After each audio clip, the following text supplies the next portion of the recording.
participar. Sintonize agora, fique em boa companhia. Em sua casa ou no trabalho, estamos juntos todo dia. Vem fazer a diferença.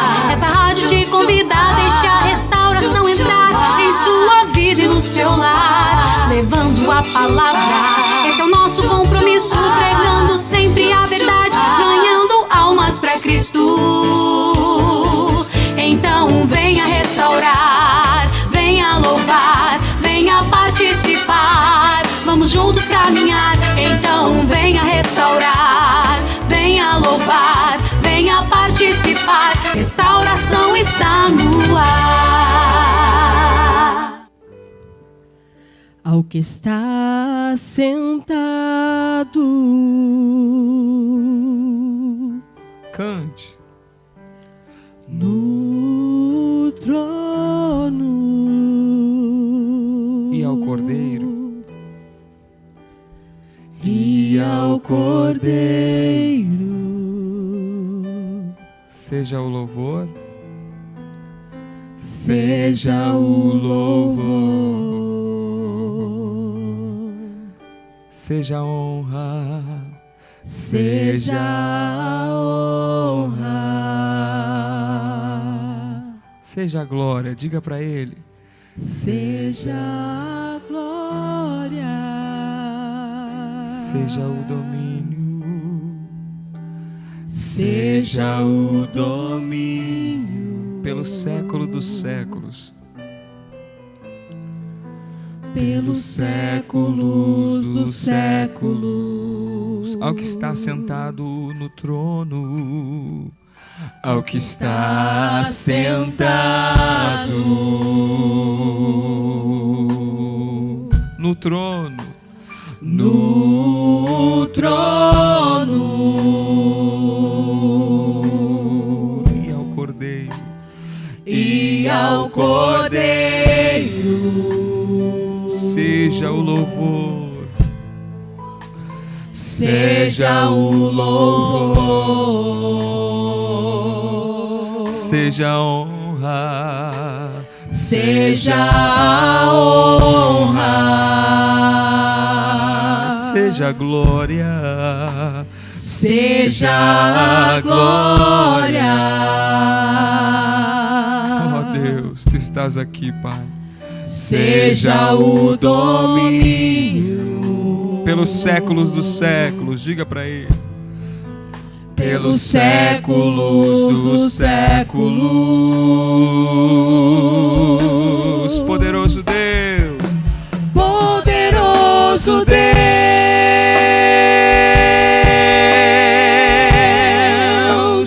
poderoso Deus,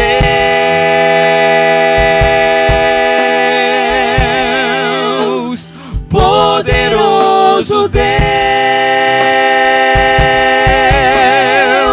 minha alma anseia por ti,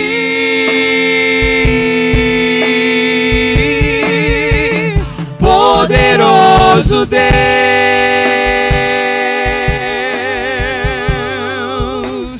poderoso Deus,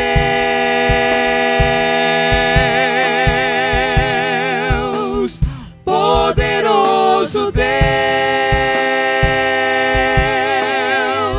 minha alma anseia por ti.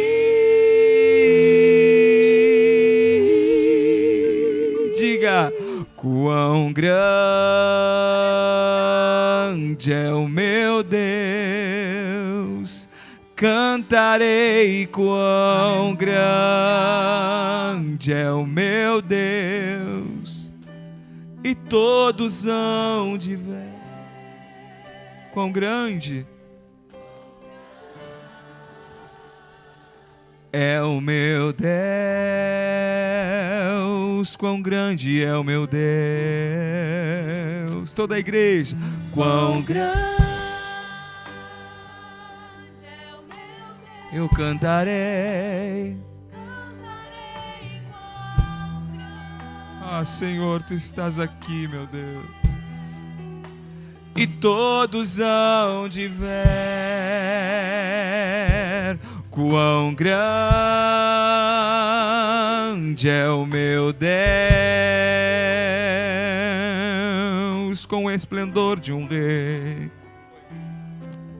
Com esplendor de um rei, em majestade e luz, faz a terra se alegrar, faz a terra se alegrar. Ele é a própria A luz. a luz e as trevas, elas vão tremer, tremer com sua voz, tremer. Levante as suas mãos e declare: Ele é grande. Quão grande é o meu Deus, cantarei. Quão grande é o meu Deus, e todos hão de ver. Quão grande é o meu Deus, Quão grande é o meu Deus. aleluia. Quão grande é o meu Deus. Adoramos aquele que é Cantarei. grande. Quão grande Tu é és o grande, meu Senhor, Deus. E todos hão de ver. Quão grande é o meu Deus, sobre todo nome,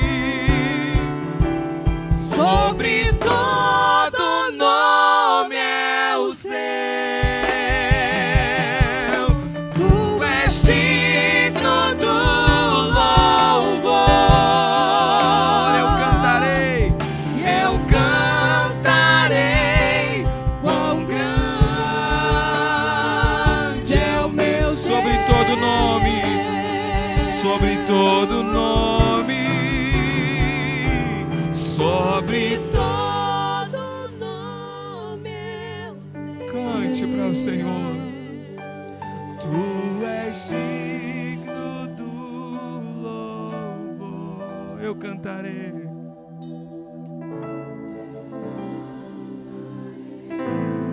Quão grande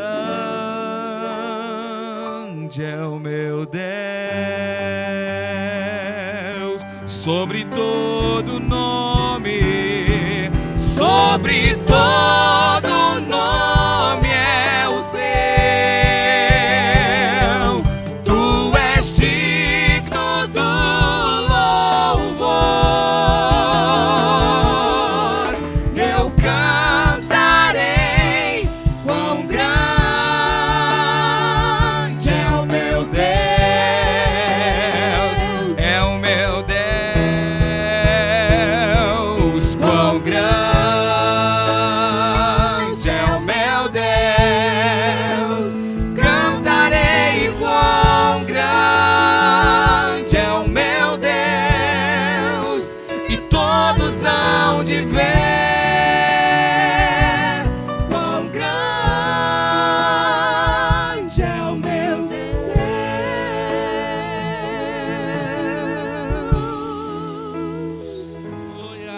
Cristo, Cristo, Cristo, nome sem igual, enches o contrito de prazer celestial. Preso no pecado eu me achei, sem paz no meu coração, mas em Cristo eu já encontrei doce paz e proteção. Cristo, Cristo, Cristo, nome sem igual, enches o contrito de prazer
deixará do céu em luz. Aleluia.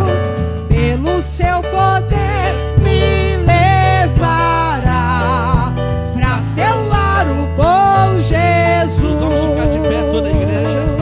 Cristo, bem forte. Cristo, Cristo, nome sem igual,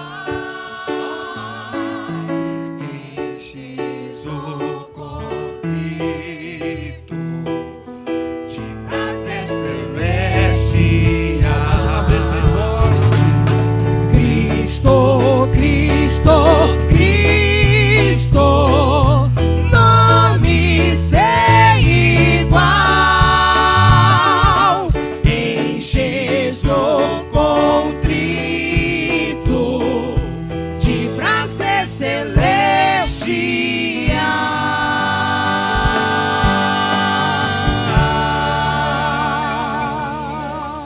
Uma salva de palmas para Jesus, porque Ele é bom, Ele merece, Ele é o Cristo vivo vindo de Deus.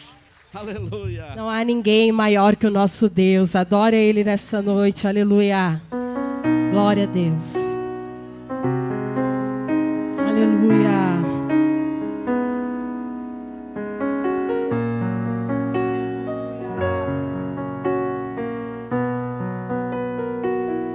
Maior que o grão de areia, temos a pedra. Maior que a pedra, temos um monte. Maior que o monte, o horizonte além. Maior que o nosso Deus, não há ninguém. Não há ninguém maior que tu, meu Deus. Não há ninguém que se compare a ti. Não há no mundo, nem lá no céu também, maior que o nosso Deus. Não há ninguém Maior que a lua, temos o mundo. Maior que o mundo, temos o sol. maior que o sol, o universo além, maior que o nosso Deus. Não há ninguém, não há ninguém maior que tu, meu Deus. Não há ninguém que se compare a ti. Não há no mundo, nem lá no céu também, maior que o nosso Deus. Não há ninguém Maior que o animal, temos o homem. Maior que o homem, temos o anjo. maior que o anjo, arcanjo e querubim, maior que o nosso Deus. Não há ninguém. Cante conosco. Não há ninguém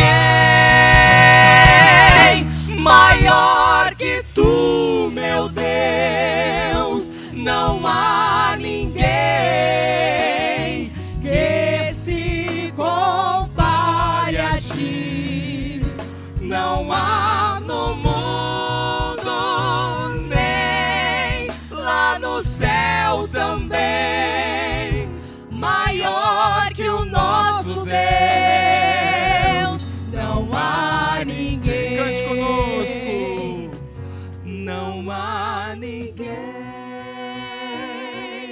maior que tu, meu Deus. Não há ninguém que se compare a ti. Não há no mundo, nem lá no céu também, maior que o nosso Deus. Não há ninguém. Mais uma vez, não há ninguém. Não há ninguém maior que tu, meu Deus. Não há ninguém que se compare a ti. Não há no mundo, nem lá no céu também, maior que o nosso Deus. Não há ninguém Maior que o nosso Deus. maior que o nosso Deus. Não há ninguém Maior que o nosso Deus, não há. maior que o nosso Deus. Não há ninguém.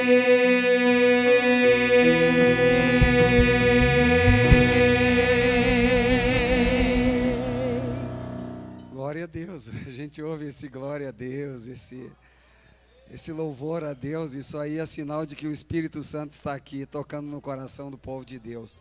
Vamos nos colocar em pé, nós vamos fazer uma oração em favor do nosso pastor presidente, pastor Humberto.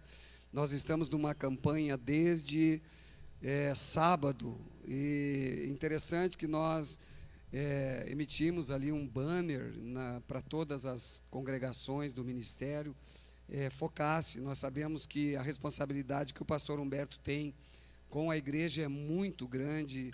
Não existe ninguém que sofra um ataque no mundo espiritual tão significativo, terrível, né?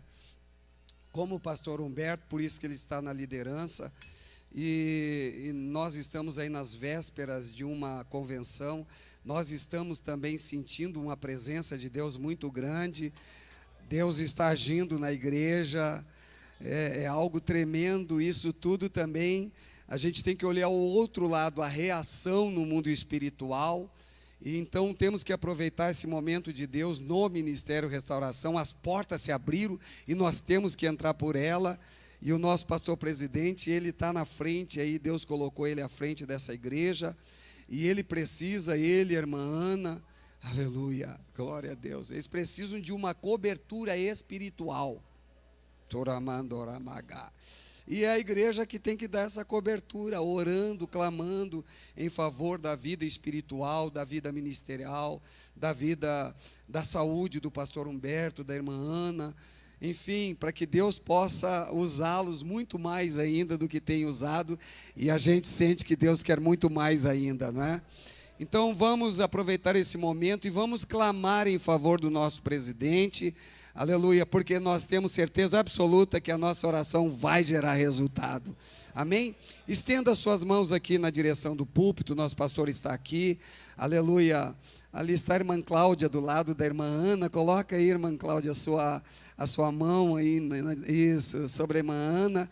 E nós vamos todos clamar em favor deste casal. Senhor Deus, nós te adoramos por esse momento maravilhoso. Senhor, está acontecendo algo, Senhor, que está nos impactando. Há uma ação poderosa do Teu Espírito, Senhor, aleluia, envolvendo a igreja. Há uma sinalização, Senhor, de que chegou o momento, Senhor, da igreja avançar. Nós vínhamos caminhando, é a hora de correr para alcançar as almas, Senhor, para que o nome de Jesus seja glorificado. Nós Nós estamos aqui nesta terça-feira, aleluia, clamando ao Senhor. A campanha é até hoje, mas, Senhor, ela pode, vai e deve continuar. Aleluia, nós clamamos em favor do pastor Humberto, teu servo, que o Senhor tem preparado desde o ventre, aleluia, da irmã Maria Schmidt, Senhor.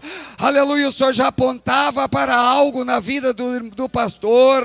Aleluia, nós estamos gratos, nós somos gratos a Ti pela vida dele. Aleluia, pelo que o Senhor tem feito através da vida dele, pela revelação que o Senhor tem dado ao teu servo, pela vida da irmã Ana que tem acompanhado.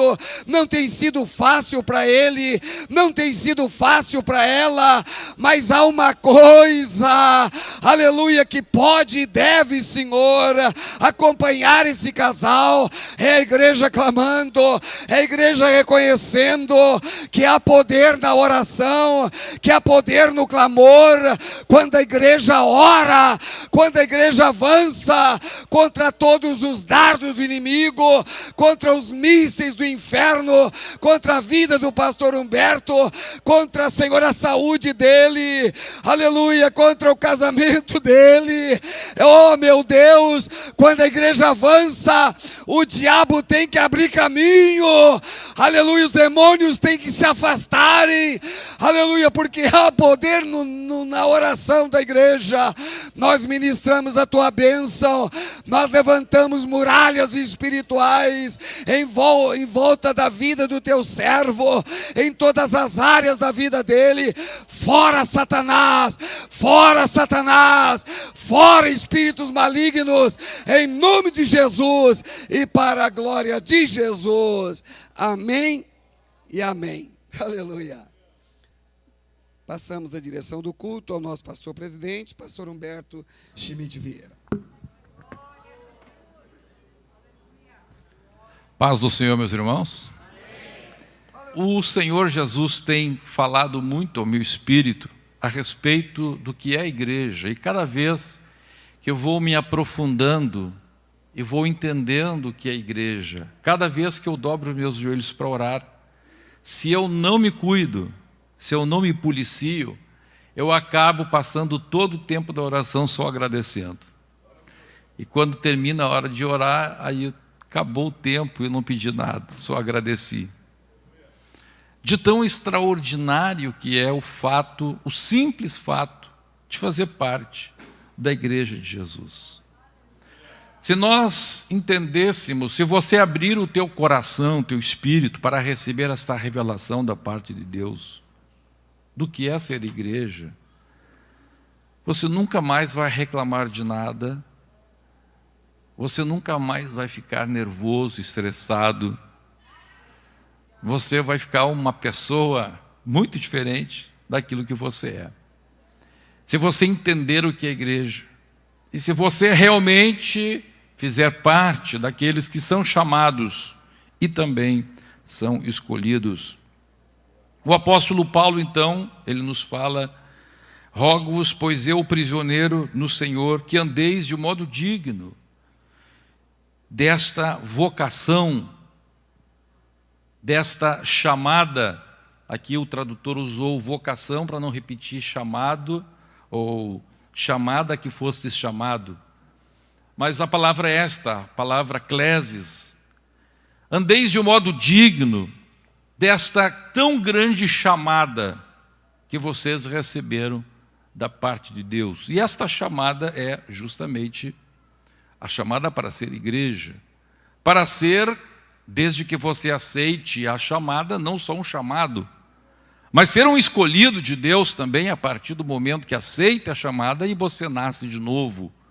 Muda de um homem, de uma mulher, apenas com a sua natureza humana, em um homem e uma mulher, não somente com uma natureza humana, mas também com uma natureza vinda de Deus por meio do Espírito Santo. E a palavra de Deus nos fala então a respeito dessa extraordinária chamada a qual nós fomos chamados.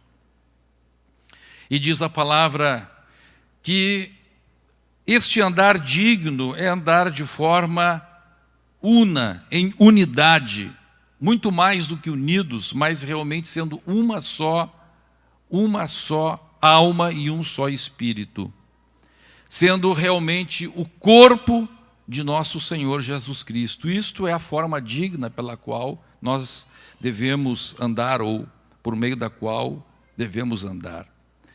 E a palavra de Deus nos fala no versículo 4, eu quero me deter um pouco nisto, nesse versículo 4, que há somente um corpo e um espírito, como também fostes chamados numa só esperança. Vamos dizer juntos, numa só esperança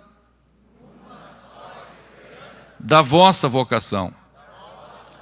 A palavra de Deus nos fala, meus irmãos, que quando nós estamos nesta esperança, em uma só esperança da nossa vocação, da nossa chamada, isto nos faz, então, é um dos fatores que nos faz sermos unidos em Deus. É um dos fatores da unidade do Espírito, nós termos uma só esperança da nossa vocação. E que esperança é esta? Qual é a diferença entre fé e esperança? A diferença entre fé e esperança é porque a fé é o que nos leva a agir.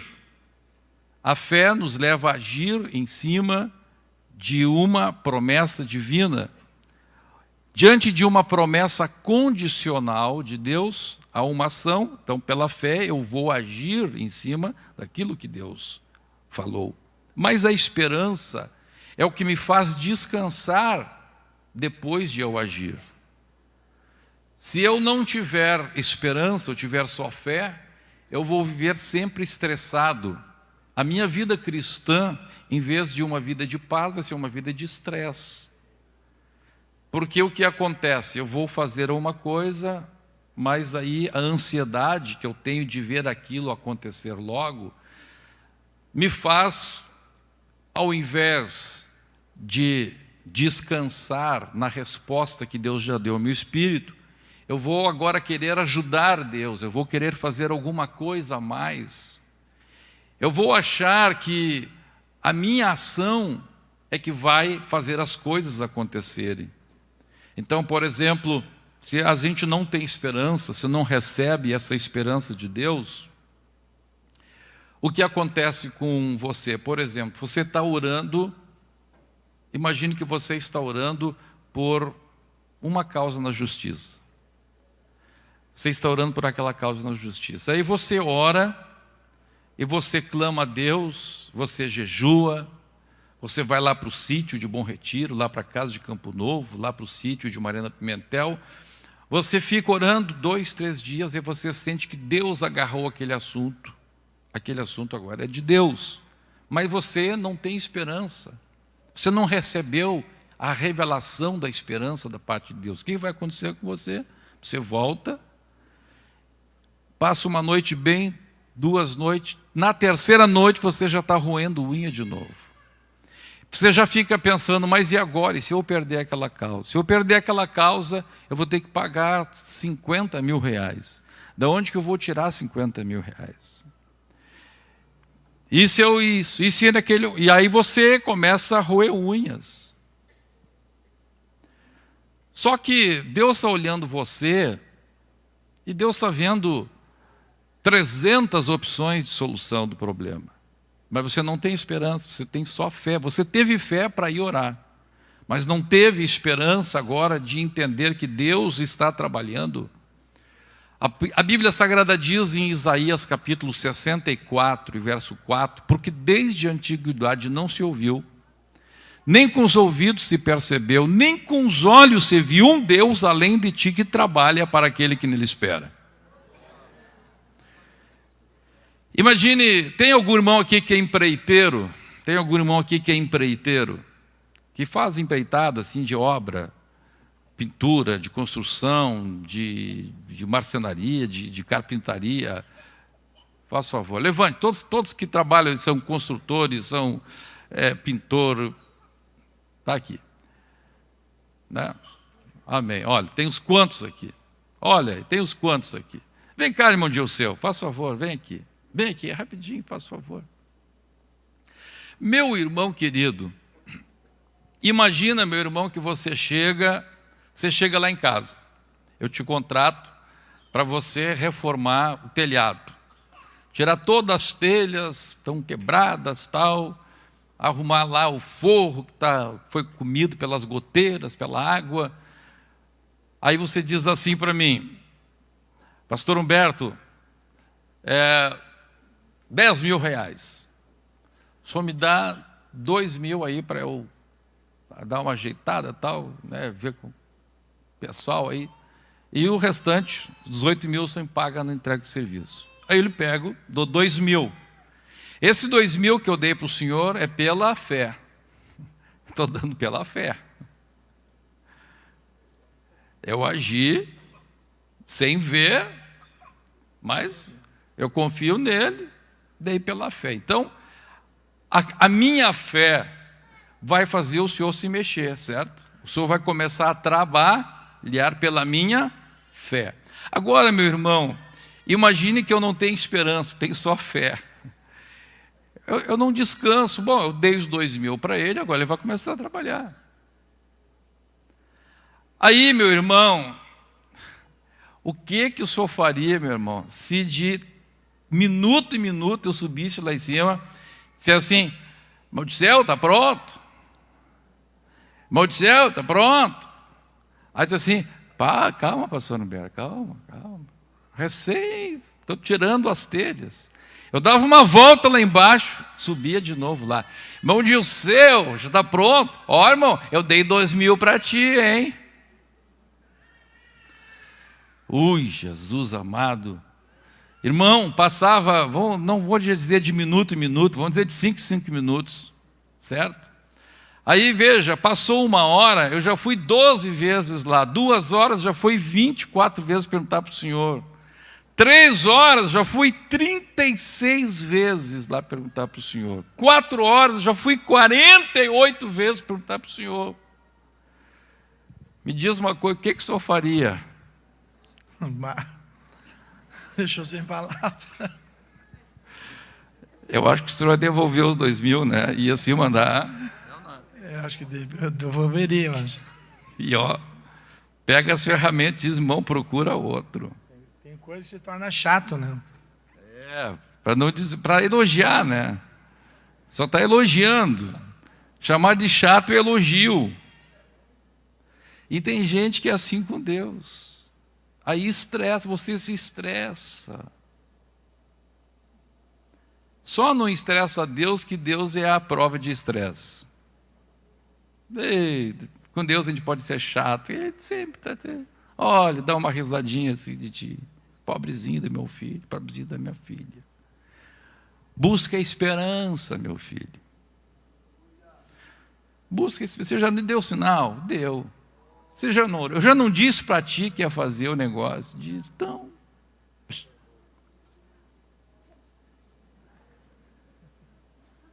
Aleluia. Glória a Deus. Aleluia. Mas tal qual ter fé para ter esperança precisa de uma obra de Deus também. As 3 obras que Deus faz na nossa vida, os 3 pilares, é fé, esperança e amor. O amor de Deus é derramado pelo Espírito Santo em nosso coração. A fé vem pela pregação da palavra. Romanos 10:17. A fé vem pela pregação, e a pregação pela palavra de Cristo.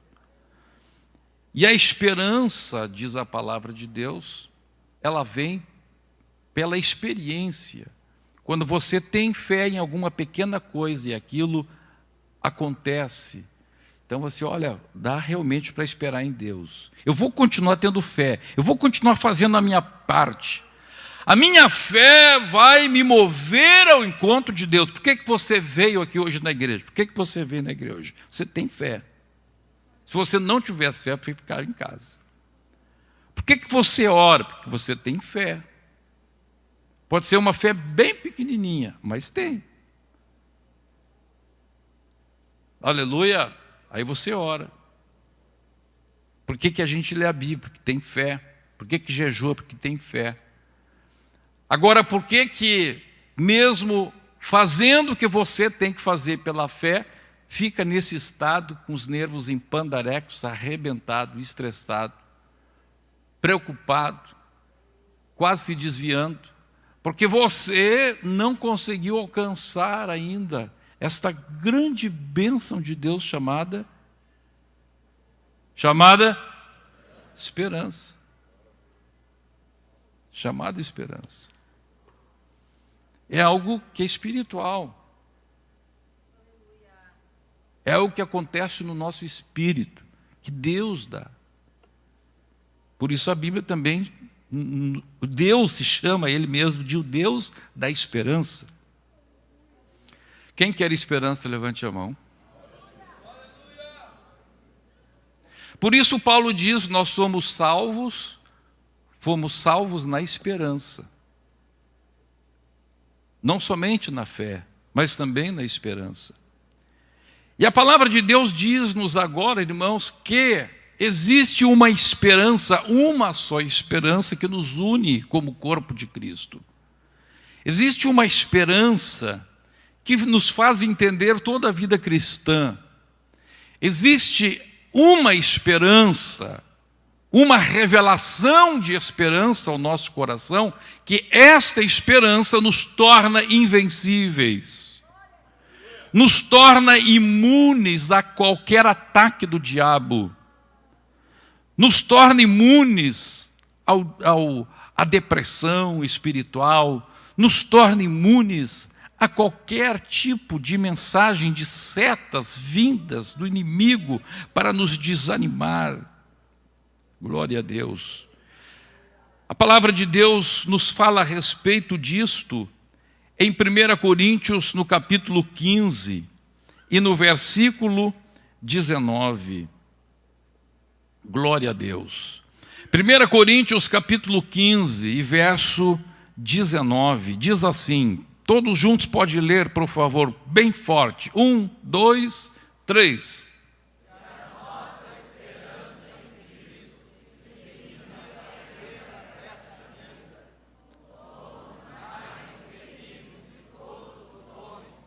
Aleluia.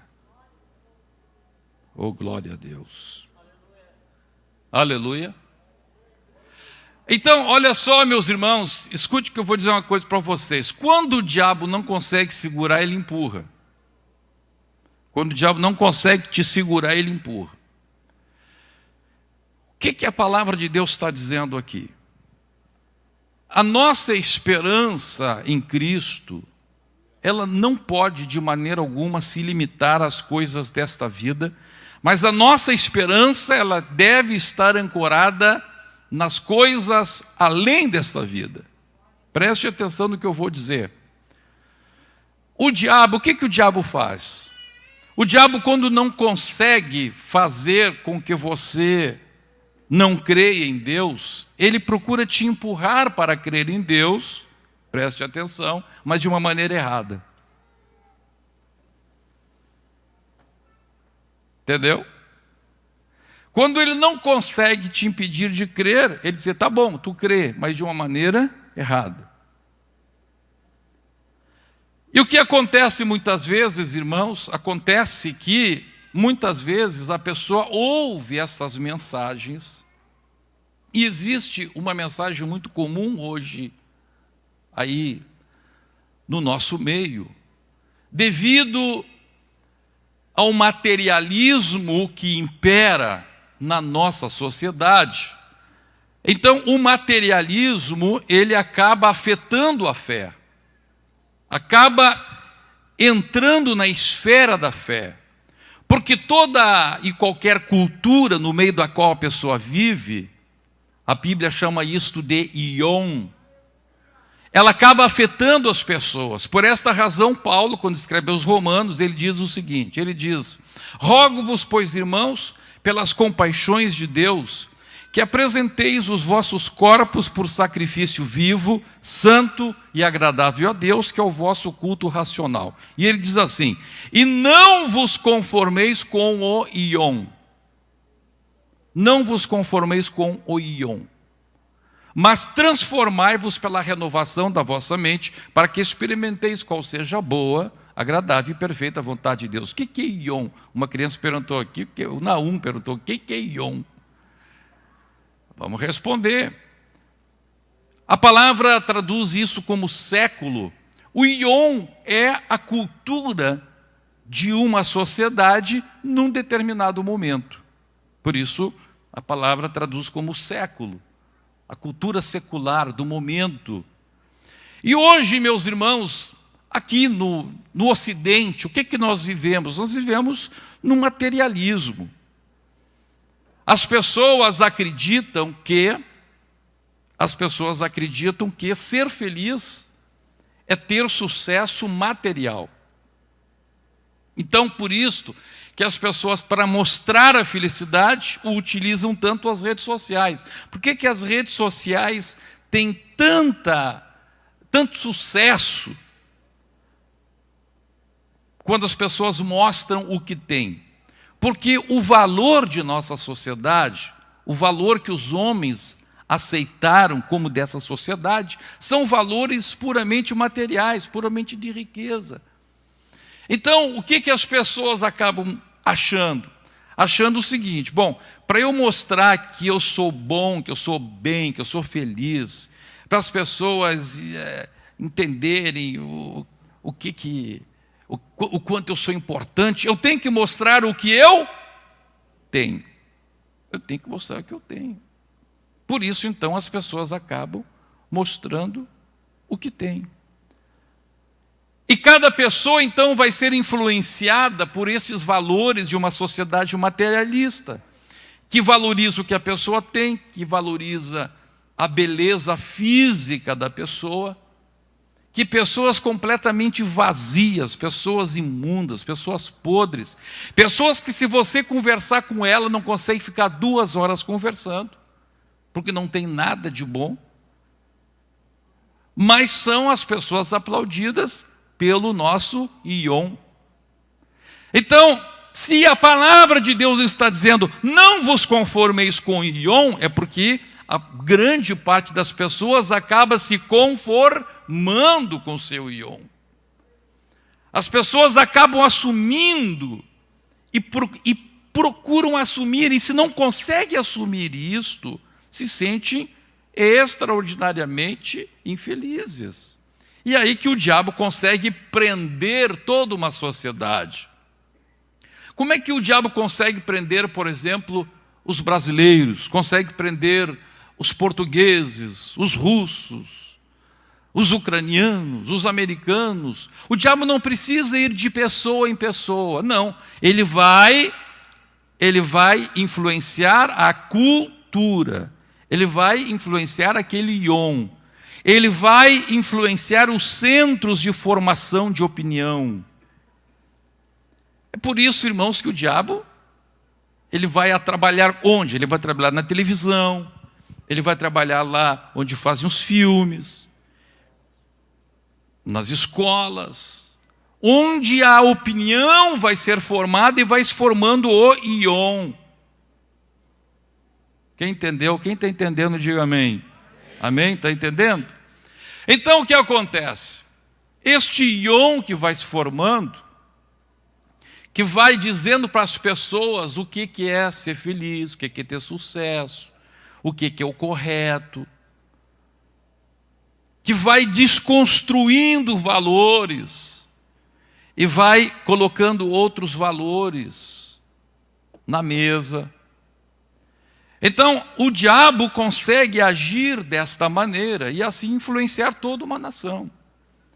A palavra de Deus diz em 1 João capítulo 5 e verso 19, nós somos de Deus, mas a Bíblia diz, mas o mundo jaz no maligno. Então, olha, o que Deus está dizendo? Olho, atento, preste atenção. Se você se deixar envolver por isto, você vai entrar numa pressão tal que você vai achar que para ser feliz tem que ter uma BMW. Para ser feliz tem que ter 1,75 m de altura, falando para uma mulher, tem que ter 1,75 m de altura e pesar 70 quilos.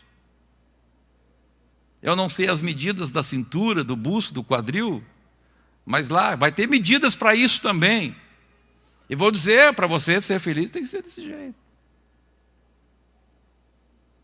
Então diz a palavra de Deus que este Ion vai querer te moldar numa forma que não é a forma de Deus. Por esta razão a Bíblia diz, então, não vos moldeis, não vos conformeis com este Ion, mas transformai-vos pela renovação da vossa mente, para que experimenteis qual seja a boa, agradável e perfeita vontade de Deus. Aleluia, glória a Deus. E aqui, meus irmãos, o que a palavra de Deus está dizendo? A palavra de Deus está dizendo que existe um perigo. Existe um perigo da fé direcionada às coisas desta terra. Então chega um pregador aqui e diz assim para você: olha aqui, meu irmão, se você tem fé, levante a tua mão aí, vem aqui, traz R$200 aqui na frente da igreja aqui, e Deus vai te dar. Diz um carro bom aí. Vai lá. Um Porsche. Olha, esse aqui já está pensando lá na frente. Um Porsche. Um Porsche. Um Porsche. Mas para uns assim, um Corolla já está bom. Outros, né, já diz assim, olha, um Gol já está bom. Né? Então veja, aí a pessoa diz assim, bom, eu tive fé, eu fui lá e dei duzentão. Agora eu vou esperar, o que que é? Ele senta na igreja e diz assim, eu vou esperar um Gol, um Porsche, um Corolla. E aí, meus irmãos, olha o perigo. Aí a pessoa põe a esperança de que a fé vale a pena, ela colocou numa coisa da terra. Aí vocês já pensaram, irmãos, se 500 pessoas numa igreja de 1000 colocar esperança e ganhar um Porsche? Eu acho que nem tem 500 Porsche para vender no Brasil.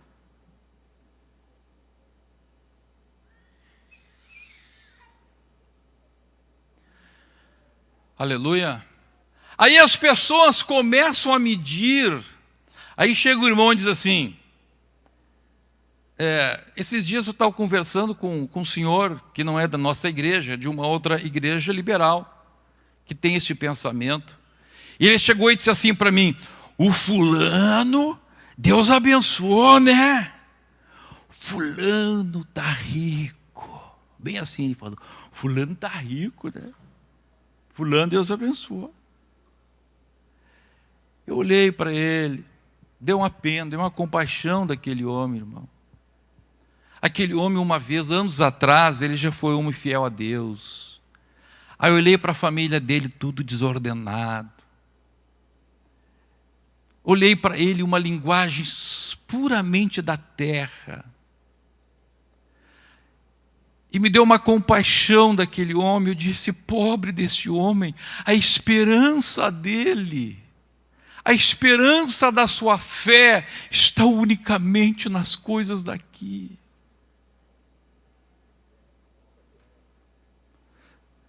Ele não entendeu nada de cristianismo. Oh, aleluia!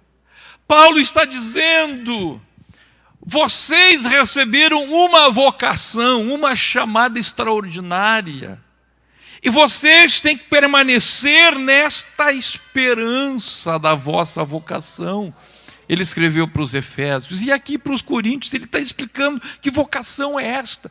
É a vocação daquilo que nós seremos, não. Vamos pegar o meu exemplo, eu estou com 57. Se eu viver até a idade que o meu pai viveu, vai viver até 84. Então eu tenho 33 anos pela frente, é isso? Não? Menos, né? Estou com 57, Eu tenho, então, 27 anos pela frente. Isso? 27. Imagina só. Se a minha esperança se limita aos próximos 27 anos que eu tenho, meu irmão,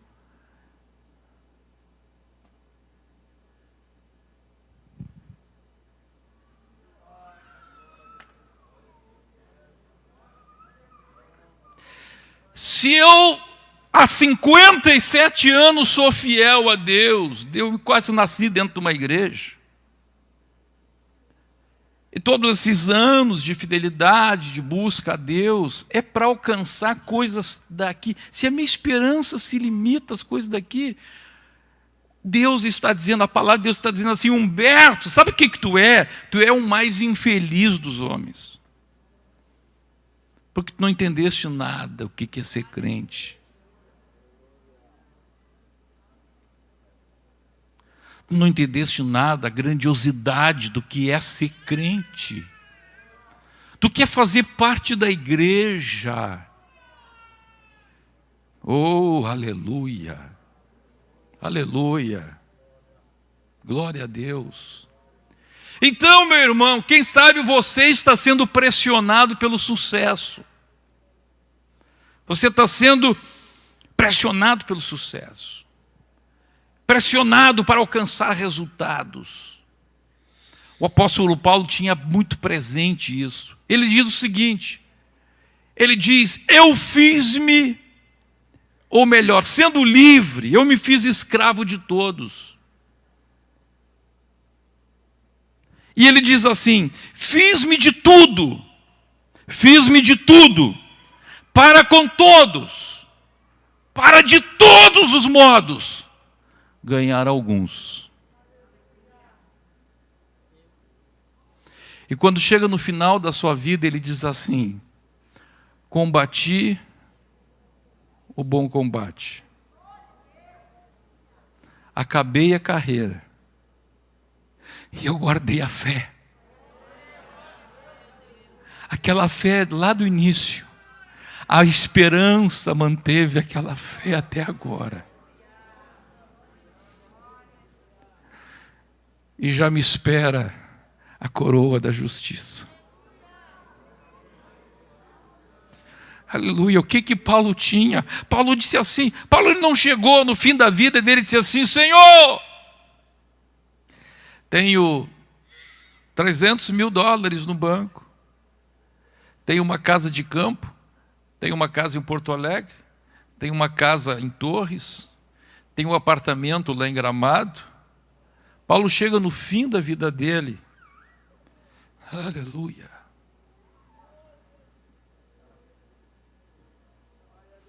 não se sabe nem da sua sepultura. Paulo estava ali sem família,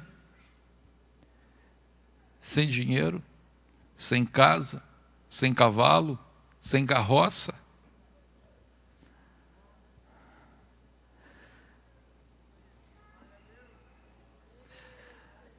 Mas qual dos homens deste mundo, qual dos homens que vive nos dias de hoje, pode-se dizer que daqui a 2000 anos, se a Terra existir ainda, se o milênio já não tiver acabado, o seu nome vai continuar sendo lembrado?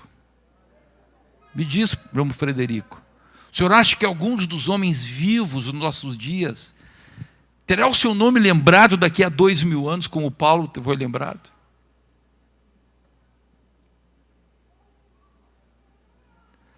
E eu pergunto, se aqui na terra é assim, eu pergunto na eternidade. Por isso que Paulo diz, se a nossa esperança como crente, se depois de descobrir, se depois que você descobre que existe Deus, que existe eternidade, que isso aqui é só um puff, é um tapa, isso aqui é como um vapor que sai da chaleira e isso aqui, diz a Bíblia, é como a erva que se levanta, vem o sol, queima e ela fenece. Se depois de entender isto, você insistir em botar a tua esperança nas coisas deste mundo, meu irmão, minha irmã, você é a pessoa mais infeliz do mundo.